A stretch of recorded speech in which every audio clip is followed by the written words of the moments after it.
الحمد لله نحمده ونصلي على رسوله الكريم أما بعد فأعوذ بالله من الشيطان الرجيم بسم الله الرحمن الرحيم فاعلم أنه لا إله إلا الله وقال النبي صلى الله عليه وسلم من تعلم القرآن وعلمه الحديث শ্রদ্ধেয় সম্মানিত বয়োজ্যেষ্ঠ বয়োকনিষ্ঠ ইসলাম দরদি ভাতৃবৃন্দ, প্রশংসা গুণগান গুণকীর্তন হামদ সানা সে মহান আল্লাহ পাক রব্বুল আলামিনের জন্য, যিনি আমাদেরকে আজকে পবিত্র জুমার দিনে একত্রিত হওয়ার তৌফিক এনায়েত করেছেন, তাই বলি আলহামদুলিল্লাহ। তারপরে পরে আমাদের ধর্মের গুরু মা আমিনার লাল মুরুর দুলালা কাইনান্দা তাজদারে মাদানী নবী মুহাম্মদুর রাসূলুল্লাহ সাল্লাল্লাহু আলাইহি ওয়াসাল্লামের উপর শত কোটি শান্তির দ্বারা বর্ষিত হোক। আল্লাহুম্মা সাল্লি আলাইহি আল্লাহুম্মা বারিক আলাইহি। প্রিয় ইসলাম দরদি ভাতৃবৃন্দ, আমি আপনাদের সামনে কোরআন মাজিদের মধ্যে হতে সূরা মুহাম্মদের 19 নম্বর আয়াতের টুকরা পরিবেশন করেছি এবং হাদিস থেকে একটি হাদিস পরিবেশন করেছি। সে হাদিস এবং আয়াতকে সামনে রেখে আজকের যে খুতবার বিষয় নির্ধারিত করেছি সেটা হবে শিক্ষা সম্পর্কে, এবং আরও আনুষঙ্গিক কিছু কথা বলে আজকের খুতবাইতে ঘটাবো। মা তৌফিকে ইল্লা বিল্লাহ। প্রিয় ইসলাম দরদি ভাতৃবৃন্দ, আজকের যে বিষয় শিক্ষা সম্পর্কে, মূলত এই বিষয় নিয়ে আমরা অনেক আলোচনা শুনেছি। অনেক অভিজ্ঞ আলেম ওলামাদের মুখ থেকে আমরা কোরআন ও হাদিসের আলোকে এই বিষয় নিয়ে আলোচনা শুনেছি। তারপরেও কয়েকটি কথা না বললেই নয়। আমার বিষয়ের দিকে সামনে এগিয়ে যায়। আমরা জানি শিক্ষা হলো জাতির মেরুদণ্ড। যে সমাজের মধ্যে, যে পরিবারের মধ্যে, যে এলাকার মধ্যে, যে রাজ্যের মধ্যে, যে দেশের মধ্যে শিক্ষা থেকে মানুষ দূরে সরে থাকবে, সে দেশে, সেই এলাকায়, সেই পরিবারে কখনো উন্নতি হতে পারে না। এই শিক্ষা এমন একটা বিষয়, এমন একটা আলোচনার প্রেক্ষাপট, যে আলোচনা বা যে বিষয় ইসলামের বা গোটা 30 পারা কোরআনের মূল বলে পরিচিত আছে। শিক্ষা মূলত আমরা যে কোনো অজানা জিনিসকে জেনে নিই, বা যে কোনো অজানা জিনিসকে জানার নামই হচ্ছে শিক্ষা।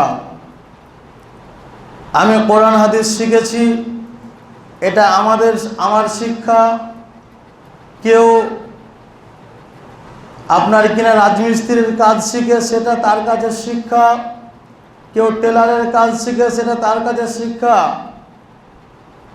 মানে যাবতীয় শিক্ষা, যেটাই যার কাছে অজানা সেটাই তার কাছে শিক্ষা। এই পৃথিবীর বুকে অনেক রকমের শিক্ষা রয়েছে। এই পৃথিবীর বুকে অনেক রকমের জানা রয়েছে। প্রত্যেকটা জানা বা প্রত্যেকটা শিক্ষায় যে আমাদের অর্জন করতে হবে বা আমাদেরকে শিখতে হবে এটা কথা নয়।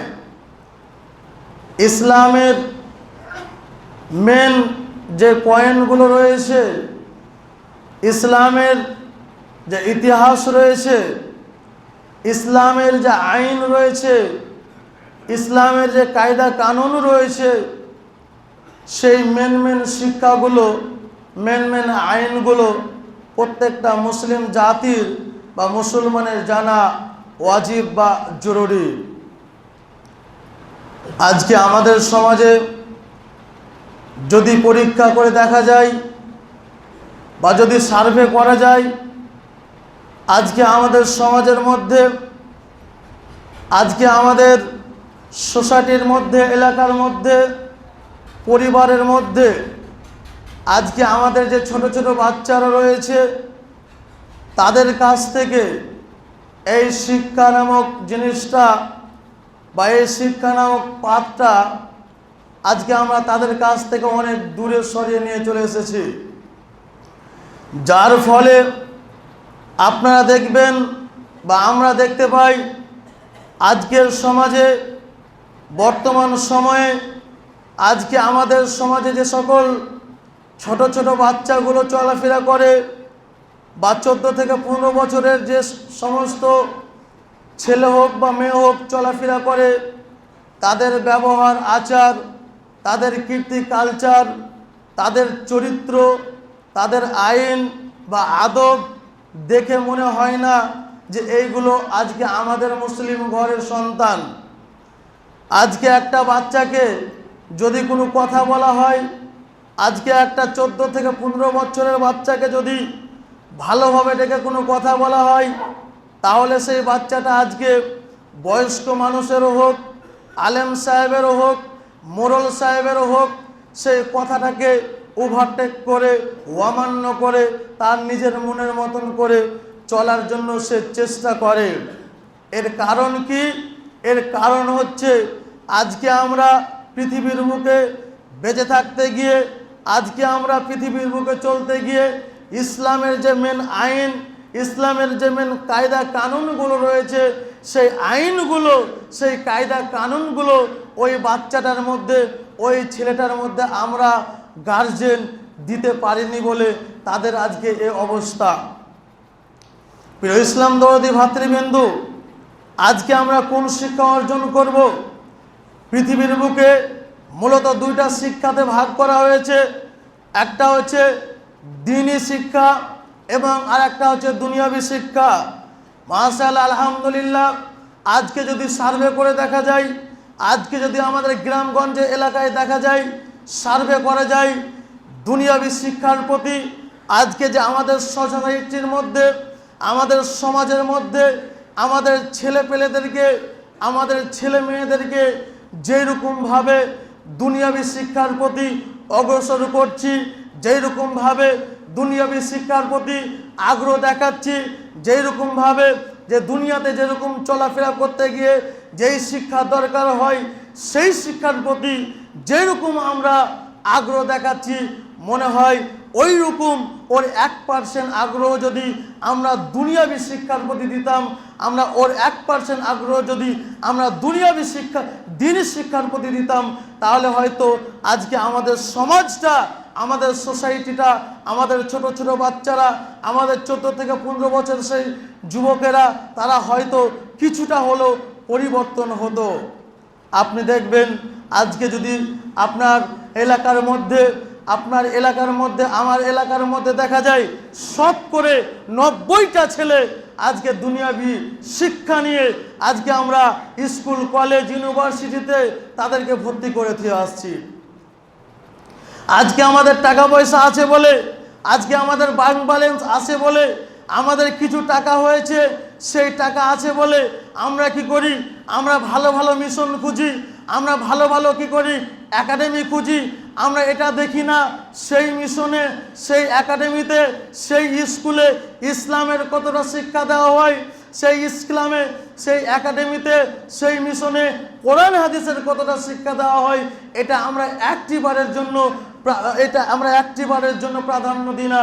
আমরা প্রাধান্য দিই কি, যে আমরা দুনিয়াবী শিক্ষা, দুনিয়াতে কি করে আমার ছেলেটা প্রাধান্য পাবে, দুনিয়াতে কি করে চলতে গিয়ে আমার ছেলেটা ডাক্তার হবে, দুনিয়াতে কি করে চলতে গিয়ে আমার ছেলেটা ইঞ্জিনিয়ার হবে, দুনিয়াতে চলতে গিয়ে কি করে আমার ছেলেটা মানুষের উঁচু পদে যাবে, এই চিন্তা ভাবনা নিয়ে আজকে আমরা কি করি, আমাদের সন্তানদেরকে সেই সমস্ত প্রতিষ্ঠানে দিয়ে আসি, যে সমস্ত প্রতিষ্ঠানে ইসলাম থেকে অনেকটা দূরে সরে তারা শিক্ষা দান করছে।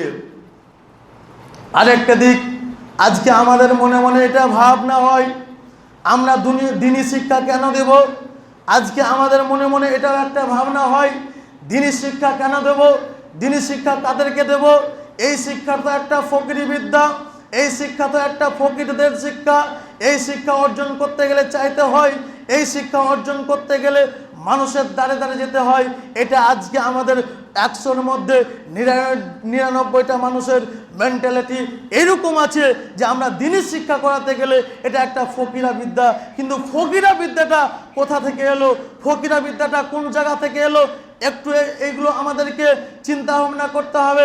আজকে যে ফকিরা বিদ্যাটা আমরা যে মানুষ সমাজের মধ্যে ব্যবহার করি, একটা ছেলেকে মাদ্রাসায় ভর্তি হতে গেলে আমরা বলি এই ছেলেটার আপনার কিনা ফকিরা বিদ্যাতে আপনার কিনা ভর্তি করে দিল।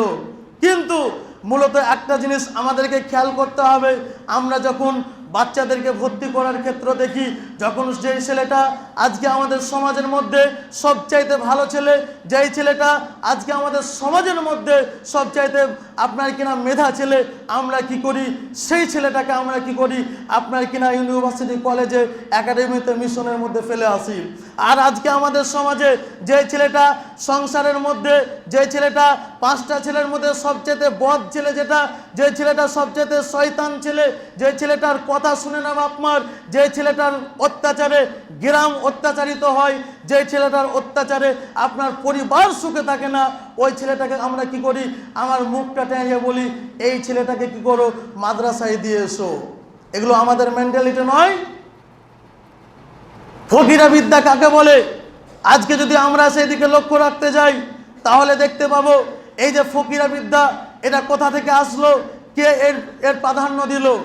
আজকে যদি আমরা এই ফকিরা বিদ্যা যদি দেখতে যাই, তাহলে মূলত মেন উদ্দেশ্য, মেন যেটা ভূমিকা থাকবে সমাজের মানুষের, যেটা তারা এই ফকিরা বিদ্যাটাকে বেশি গ্রহণ করেছে। কেন? আপনারা বলবেন কি করে হলো? প্রকৃতপক্ষে আমরা দেখতে পাই আজকে আমাদের সমাজে, আজকে আমাদের সোসাইটির মধ্যে, আজকে আমাদের এলাকার মধ্যে যে সমস্ত মাদ্রাসা মসজিদগুলো আমরা চালাই, যে সমস্ত প্রতিষ্ঠানগুলো যেগুলা কমিটি দ্বারা পরিচালিত, যেগুলো চালাই, সেগুলো কি করি, ফকিরা বিদ্যা কোথা থেকে এলো একটু দেখুন। সেগুলো আমরা কি করি, আজকে আমাদের মনে মনে এটাই ভাব যে আমরা যারা কমিটিতে বসে থাকি, আমরা যারা আপনার কিনা আপনার মেন দায়িত্বতে বসে থাকি, গ্রামের মেন স্টেটে বসে থাকি, আপনার মেন দায়িত্বতে, তারা একটিবারের জন্য, সেই মাদ্রাসার জন্য, সেই মসজিদের জন্য, সেই এলাকার জন্য, সেই আপনার কিনা মাদ্রাসার সন্তানের জন্য, ছাত্রের জন্য ভাবনা চিন্তা করে না। কে করে?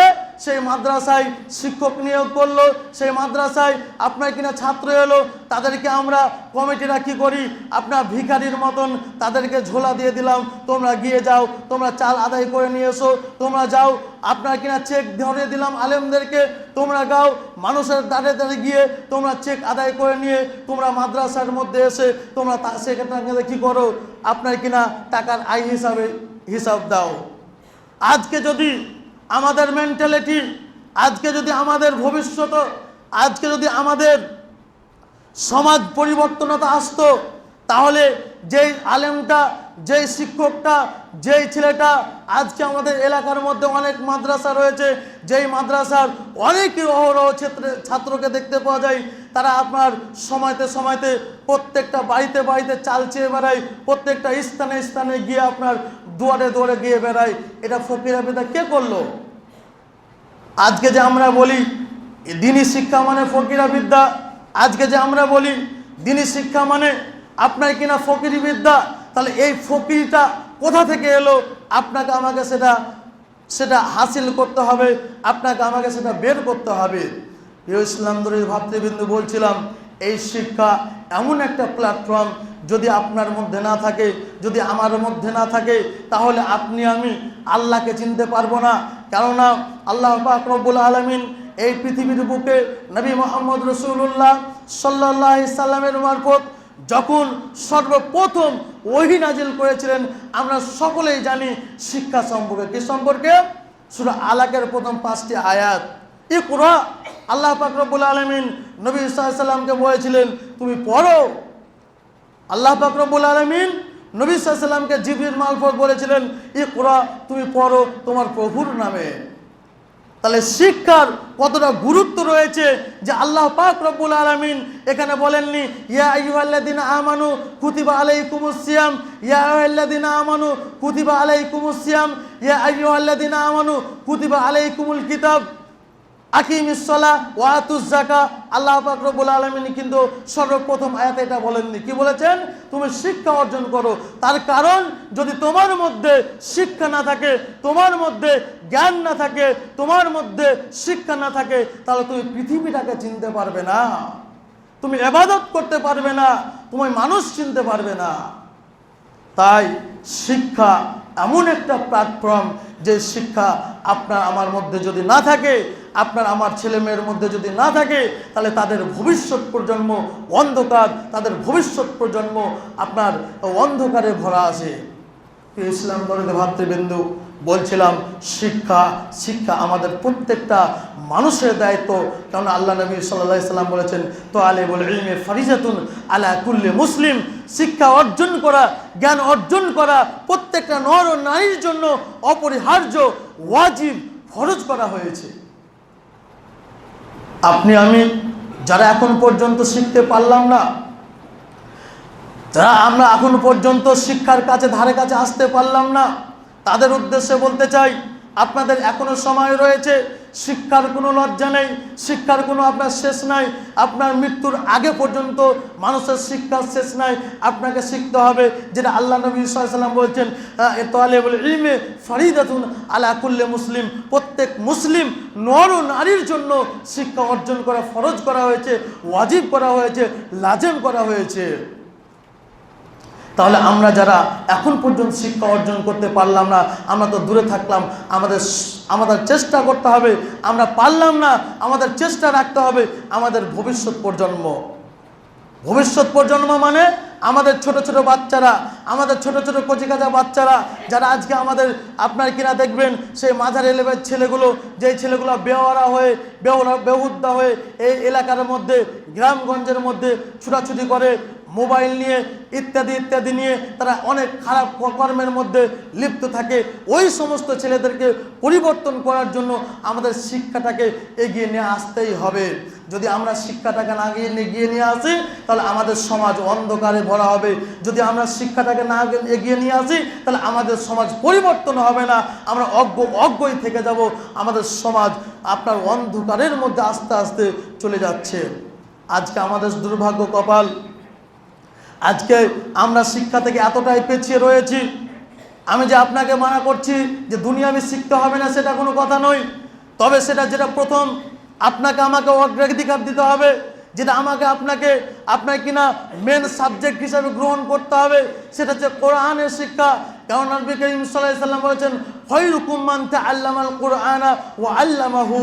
আল্লাহ নবী সাল্লাল্লাহু আলাইহি সাল্লাম বলেছেন, হে আমার উম্মতেরা তোমরা শুনে নাও, তোমরা পার্থিব জীবনে পৃথিবীর বুকে গিয়ে তোমরা যে যা শিক্ষা অর্জন করো না কেন, তোমরা পৃথিবীর বুকে ইতিহাস শিক্ষা অর্জন করো, ইংরেজি শিক্ষা অর্জন করো, বাংলা শিক্ষা অর্জন করো, আপনার কিনা গণিত শিক্ষা অর্জন করো, যে যা শিক্ষা অর্জন করো না কেন, মান তাআল্লামাল কুরআনা ওয়া আল্লামাহু, সবচাইতে উত্তম শিক্ষা হচ্ছে কোরআনের শিক্ষা। কোরআনের শিক্ষা হচ্ছে পৃথিবীর বুকে সবচাইতে উন্নত মানের শিক্ষা, সবচাইতে উন্নত শিক্ষা, যেটা আজকে আমাদের ৯৯টা মানুষের জানা নেই, যেটা আজকে আমাদের সমাজের মধ্যে ৯৯টা মানুষ অজানা।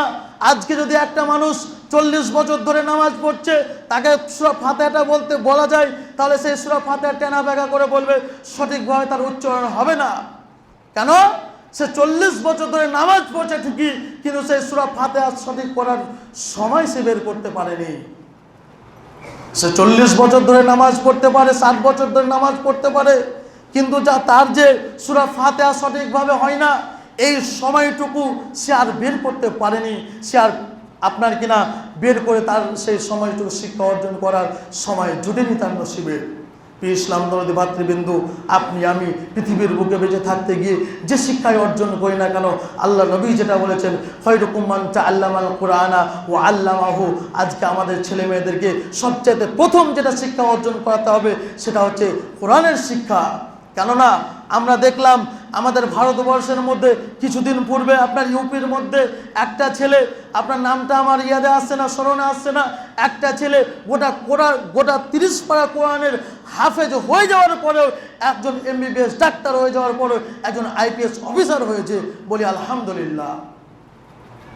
তাহলে কোরআনের শিক্ষা কতটা মর্যাদা রয়েছে, কোরআনের শিক্ষার কতটা গুরুত্ব রয়েছে, যে একটা ছেলে, একটা 9 বছরের মেয়ে, আপনি যদি কোরআনের শিক্ষা অর্জন করতে যান, একটা ছেলে হাফেজ হতে 9 থেকে 10 বছর সময় লেগে যায়। ওর একটা বাচ্চার 9 থেকে 10 বছর সময় লাগে, তারপরে তার অনেক সময়, তারপরে সে আপনার ডাক্তারি পড়তে পারে, ইঞ্জিনিয়ারিং পড়তে পারে, আপনার কিনা IPS অফিসারের আপনার তৈয়ারিও করতে পারে, UPS পরীক্ষার তৈয়ারি করতে পারে, আপনার IAS অফিসারের তৈয়ারি করতে পারে।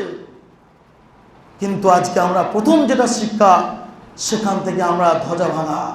আজকে আমাদের সেই শিক্ষা থেকে প্রত্যেকটা মানুষ, প্রত্যেকটা সমাজ, প্রত্যেকটা ছেলে, প্রত্যেকটা মেয়ে, আজকে আমরা সেখান থেকে দূরে সরে চলে আসছি।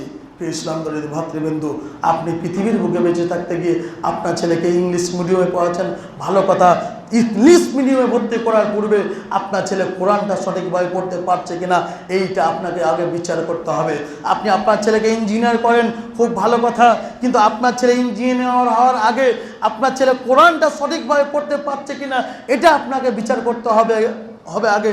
আপনার ছেলে IPS অফিসার হবে, আলহামদুলিল্লাহ, ভালো কথা, কিন্তু IPS অফিসার হওয়ার পূর্বে আপনার ছেলে কোরআনটা সঠিকভাবে পড়তে পারছে কিনা, এটা আপনি গার্জেন, আমি গার্জেন, সবচেয়ে বড় দায়িত্ব হচ্ছে কোরআনই শিক্ষা দেওয়া। আপনার আমার প্রত্যেকটা গার্জেনের দায়িত্ব হচ্ছে কোরআন শিক্ষা দেওয়া। কেননা কোরআনের শিক্ষা এমন একটা শিক্ষা, যে শিক্ষা থেকে মানুষকে হালাল হারাম শিক্ষা দেয়। আল্লাহ পাক রব্বুল আলামিন সূরা মুহাম্মদের মধ্যে বলেন, ফাআলাম আন্নাহু লা ইলাহা ইল্লাল্লাহ। আল্লাহ পাক রব্বুল আলামিন বলেন, তোমরা ওই শিক্ষা অর্জন করো, যেই শিক্ষাতে তোমাকে শেখায় এক আল্লাহ ছাড়া কোনো মাবুদ নেই, যেই শিক্ষাতে তোমাকে শেখায় কোন দিকে দাঁড়িয়ে পেশাব করতে হবে, যেই শিক্ষাতে তোমাকে শেখাবে যে কোন দিকে দাঁড়িয়ে পেশাব পায়খানা করতে হবে, যেই শিক্ষাতে তোমাকে শিক্ষা অর্জন করাবে বাপ মায়ের সেবা করতে হবে, যেই শিক্ষাতে তোমাকে শেখাবে যে তোমার সমাজকে কিভাবে পরিচালনা করতে হবে, কোন শিক্ষাতে অর্জন করলে আমাদের সেই সমস্ত বাচ্চাগুলো সমাজ পরিবর্তন করবে? ফাআলাম আন্নাহু লা ইলাহা ইল্লাল্লাহ। আমাদেরকে ওই শিক্ষা অর্জন করতে হবে যে শিক্ষার মধ্যে আমরা হালাল হারাম বুঝতে পারবো। আমাদেরকে ওই শিক্ষা অর্জন করতে হবে যে শিক্ষার মধ্যে আমরা কি করব, সঠিক বেঠিকের আপনার রাস্তা খুঁজে পাবো। আমাদেরকে ওই শিক্ষা অর্জন করতে হবে যেই শিক্ষাতে আমাদেরকে শেখায় কোনটা হালাল কোনটা হারাম। আমরা ওই শিক্ষা অর্জন করতে হবে যে আমাদেরকে পিতামাতার আপনার কিনা সম্মান করা শেখায়। আজকে সব দুঃখের বিষয় দেখা যায়, বলতে গেলে অনেক কথা বেরিয়ে যাবে। দেখা যায় আজকে আমাদের সমাজে 99% মাস্টারের বাপ খেতে পায় না, 99% ডাক্তারের বাপ খেতে পায় না, আপনার 99টা আপনার কিনা IPS এর অফিসারের বাপ, IAS অফিসারের বাপ খেতে পায় না। বাড়িতে তাকে লাথি মেরে বের করে দেয়, কিন্তু আপনি এটা দেখতে পারবেন না 99টা নয়, 100তে আলেম তার বাপ মাকে অন্তত ডাল ভাত হলেও তাকে সুখে দুঃখে তার পাশে থাকে, আপনি দেখতে পাবেন না। আজকে আমরা মনে মনে ভাবছি আমার ছেলেটা 17 বছর হয়ে গেল, আমার ছেলেটা 20 বছর হয়ে গেল, 25 বছর হয়ে গেল, বিয়ে দিয়ে দিলাম, আজকে আমার ছেলে খারাপ হয়ে গেল, বউয়ের কথা শুনে ভিন্ন হয়ে গেল, আলাদা হয়ে গেল, পৃথক হয়ে গেল, কেন হলো? আপনাকে সেটা আগে ভাবতে হবে যে আমার ছেলে 25 বছর হয়ে যাওয়ার পরে কেন আমার সাথে সম্পর্ক নষ্ট করে দিল। আজকে আমাকে এটা ভাবতে হবে।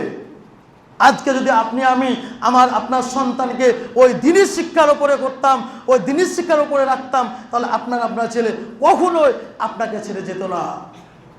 প্রিয় ইসলাম ধর্মীয় ভাতৃবৃন্দ, বলছিলাম শিক্ষা এমন একটা জিনিস যে শিক্ষা অর্জন করতে গেলে আপনার সমাজ ঠিক থাকবে, যে শিক্ষা অর্জন করতে গেলে ছেলে মেয়ের সম্পর্ক ঠিক থাকবে, যে শিক্ষা অর্জন করতে গেলে আপনার কিনা পরিবার ঠিক থাকবে, যে শিক্ষা অর্জন করতে গেলে দেশ ভালোভাবে চলবে। ইসলাম সমাজ আমায় প্রত্যেকটা মানুষকে বলতে চাই, প্রত্যেকটা মানুষের সন্তানকে আপনার শিক্ষার প্রতি অগ্রসর হন।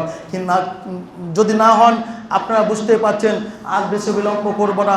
আজকে আমাদের পশ্চিমবঙ্গে, গোটা ভারতের কথা বলছি না, আমাদের পশ্চিমবঙ্গ রাজ্য, এই রাজ্যের কি অবস্থা, কি করুণ পরিস্থিতি।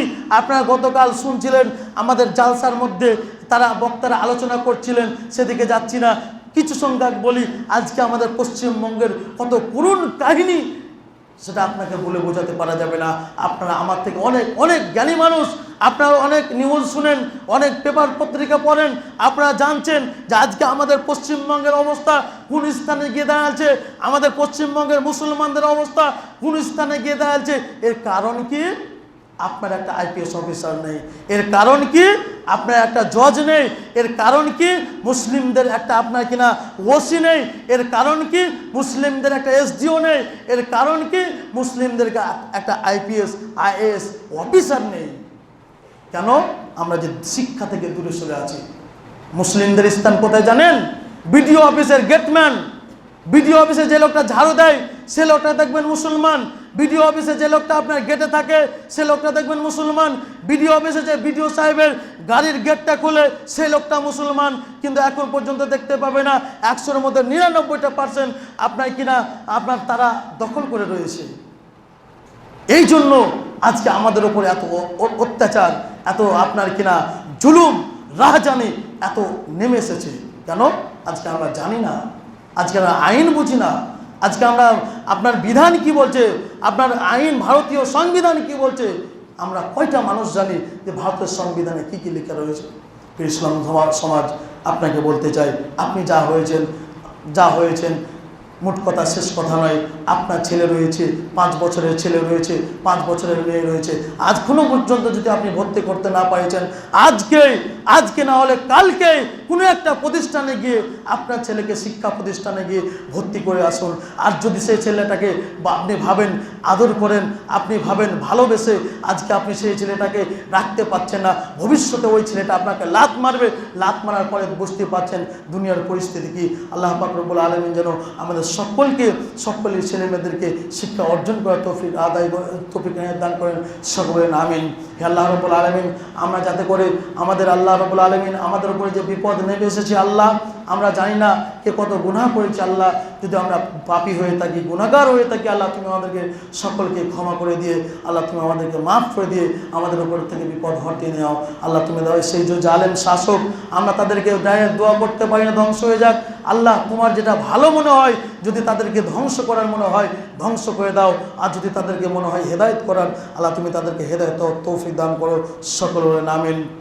হে আল্লাহ রাব্বুল আলামিন, আজকে আমরা একটি মাস অতিবাহিত করে এই যে এক শাওয়াল মাসে আজকে আমরা পদার্পণ করেছি। আল্লাহ আমরা যেন সকল মানুষ 5 ওয়াক্তের মুসল্লি, 5 ওয়াক্তের নামাজি হয়ে এই দুনিয়ার বুক থেকে বিদায় নিতে পারি, এই তৌফিক আল্লাহ তুমি আমাদেরকে দিয়ে সকল আমিন। এখান থেকে আমি আমার সংক্ষিপ্ত বক্তব্য এদিকে আছি। ওমা আলাইনা ইল্লাল বালাগ। আল্লাহ